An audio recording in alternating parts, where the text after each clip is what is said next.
모발 이식은 만능은 아닙니다. 사이사이에 우리가 행사가 있을 때는 흑채라든가 파우더를 많이 써요. 안녕하세요, 뉴욕 김진호입니다. 오늘은 좋은 질문 3가지 독자분이 해주셨어요. 오은정 님께서 질문 3가지 해주셨는데, 첫 번째, 축구선수 데이빗 베컴이나 웨인 루니 모두 모발 이식을 받고 시간이 지난 현 시점에 다시 대머리가 되었다는 뉴스 기사를 접했습니다. 모발 이식 이후에도 재수술이 필요한 경우가 많이 있는지, 그리고 이러한 재수술 위험을 낮추려면 어떻게 해야 하는지 여쭙습니다 라고 질문 주셨는데, 봤어요, 저도. 근데 보면은 이제 약간 모발 이식이 별로 필요가 없다, 소용이 없다 라고 얘기하는 관점에서 웨인 루니나 데이빗 베컴 사진을 많이 이용하시는 것 같은데, 그 사진을 저도 열심히 봤어요. 근데 최근에도 어떤 날은 되게 머리가 많아 보이고 어떤 날은 되게 없어 보이더라고요. 모발 이식은 만능은 아닙니다. 왜냐면 이식량이 제한되어 있기 때문에 특정 부위에서는 우리가 굉장히 좋게 만들 수 있지만, 탈모 영역이 넓고 전체적으로 얇아지면은 완벽하게 만들기는 좀 어려워요.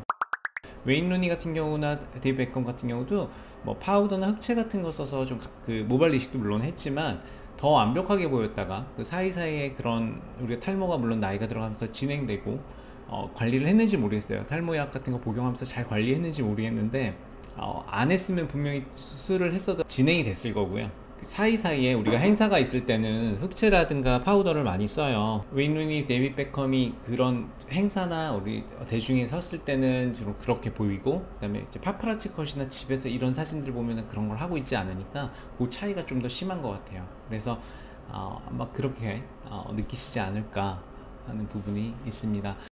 재수술이 필요할 수 있습니다. 탈모약을 드시지 않아서 탈모가 진행될 경우, 그리고 두 번째는 탈모약을 드시더라도 어쨌든 탈모 성향이 강한 건 조금씩 진행이 되거든요. 그래서 세월이 오래되면 필요할 수 있고요. 탈모약을 안 드실 경우에 재수술이 필요할 가능성이 좀 더 높아지죠. 그래서 반대로 재수술 위험을 낮추려면 약 잘 드시고요. 그 다음에 정기적으로 병원에 방문하셔서 상태 한번 점검 받으시고 그러면 좋을 것 같습니다. 오은정님 다시 질문입니다. 그 모발 이식 이후에도 꾸준한 약물 복용이 필요한가요? 같은 맥락인 것 같아요. 단순히 이마가 넓거나 미용적 목적으로 받은 분은 약물 복용이 필요 없습니다. 근데 이제 유전성 탈모가 있어서 탈모가 막 진행 중인 분들이 수술을 받았을 때는 2차 수술 가능성을 줄이기 위해서 꾸준히 약 드셔야 되고요. 수술로만 다 커버를 못할 수도 있기 때문에 꾸준히 약물 복용으로 우리가 좀 탈모를 억제시켜 놓는 게 좋습니다.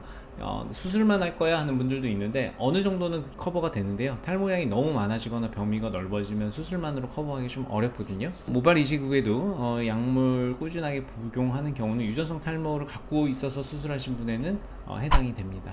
감사합니다. 궁금하신 점 있으시면 댓글로 남겨주세요. 직접 답변 드리겠습니다. 긴 내용이나 사진 등을 첨부하셔서 문의하실 내용이 있으시면 아래 설명 링크에 있는 저희 네이버 뉴헤어 카페에 남겨주시면 됩니다.